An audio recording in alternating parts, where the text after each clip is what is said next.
Good morning, Nigeria, Africa, and the world. Welcome to VNet Global Communications TV Weekly News Wrap-Up, your trusted platform for the biggest stories, development, and events that shaped the week. Easier Chilapis Tochi. We will also take you across Africa, around the world for other important developments.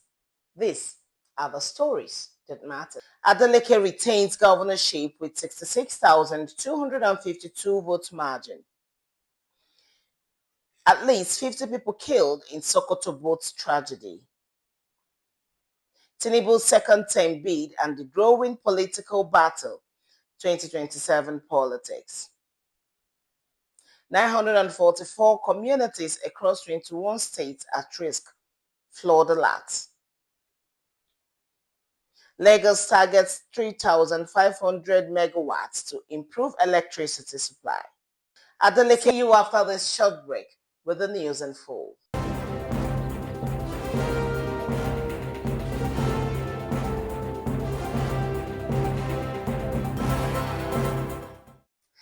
Welcome back.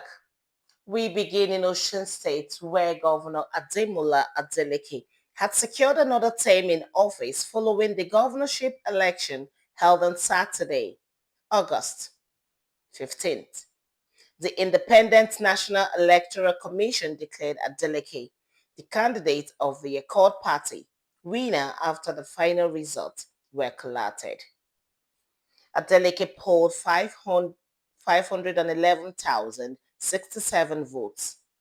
His closest challenger, Bola Oyabameji of the All Progressive Congress, scored 444,815 votes. That gives Adeleke a winning margin of 66,252 votes.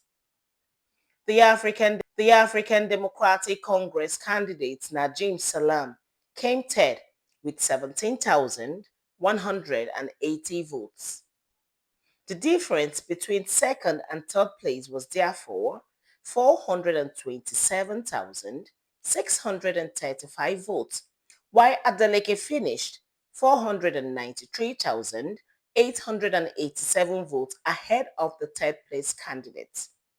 Adeleke won 19 of Osun State's 30 local government areas, while Oyebameji won the remaining 11 local government areas. The result has attracted national attention because it comes at a critical point in Nigeria's political calendar, with the 2027 general elections approaching. We now move to Sokoto State, where a devastating boat accident has left families and an entire community mourning. An overloaded boat carrying farmers and laborers capsized near Gorau in Goronoyo local government area of the state. The vessel was reportedly carrying more than 70 people. At least 50 people were reported dead, with a large number of the victims believed to be children. Reports said rescue operations continued as authorities and community members worked to recover victims. The tragedy has once again raised serious concerns about safety on Nigeria's inland waterways. Behind every number is a family. Behind every victim is a story. For the affected families, this is not simply another headline. It is a permanent loss.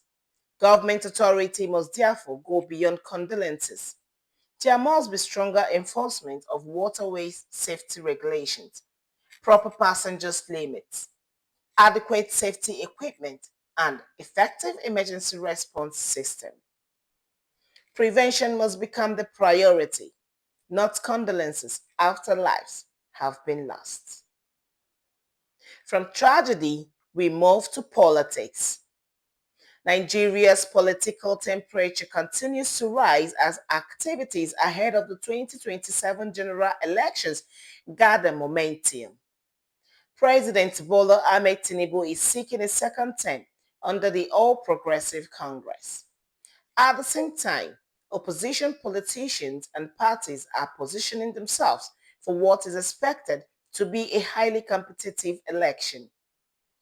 Economic hardship, insecurity, Unemployment, food prices, electricity, and the general cost of living are expected to dominate political discussions. Political realignment, negotiations, defections, and possible alliances are also expected to intensify. As politicians begin to make their promises, Nigeria must demand specifics, not just slogans, not just campaign speeches, not just political propaganda.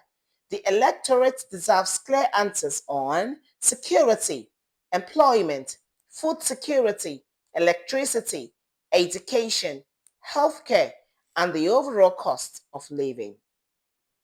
The 2027 election should be about the future of Nigeria, not simply the political ambition of individuals. See you shortly after this short break.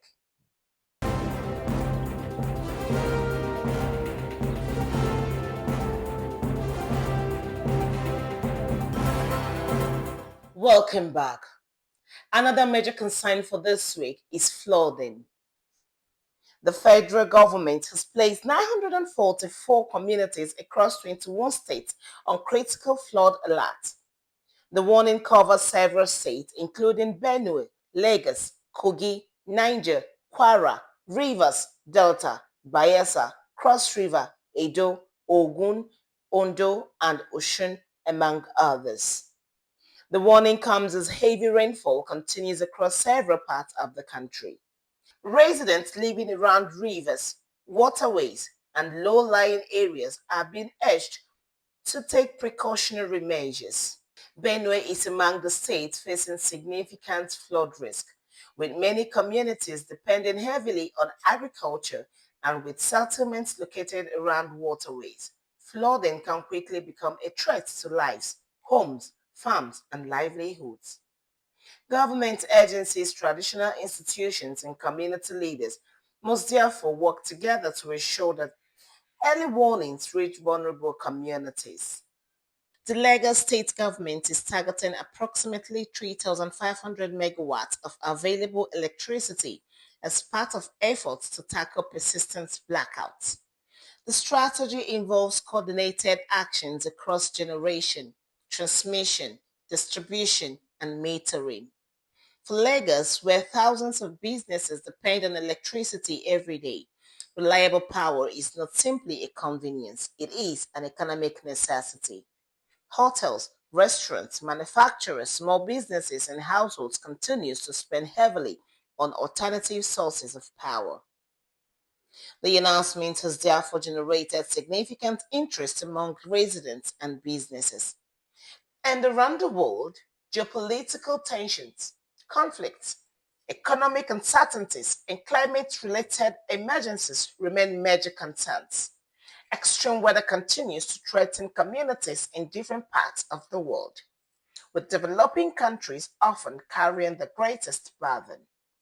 The international community continues to face difficult questions over security, humanitarian crisis, climate change, and the global economy. As we close this week's edition, five major issues stand out.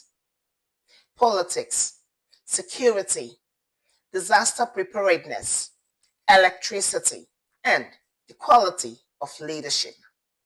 Across Nigeria, citizens continue to ask for the same basic things: a secure country, affordable food, reliable electricity, good roads, quality healthcare, employment opportunities, and leaders who are accountable to the people.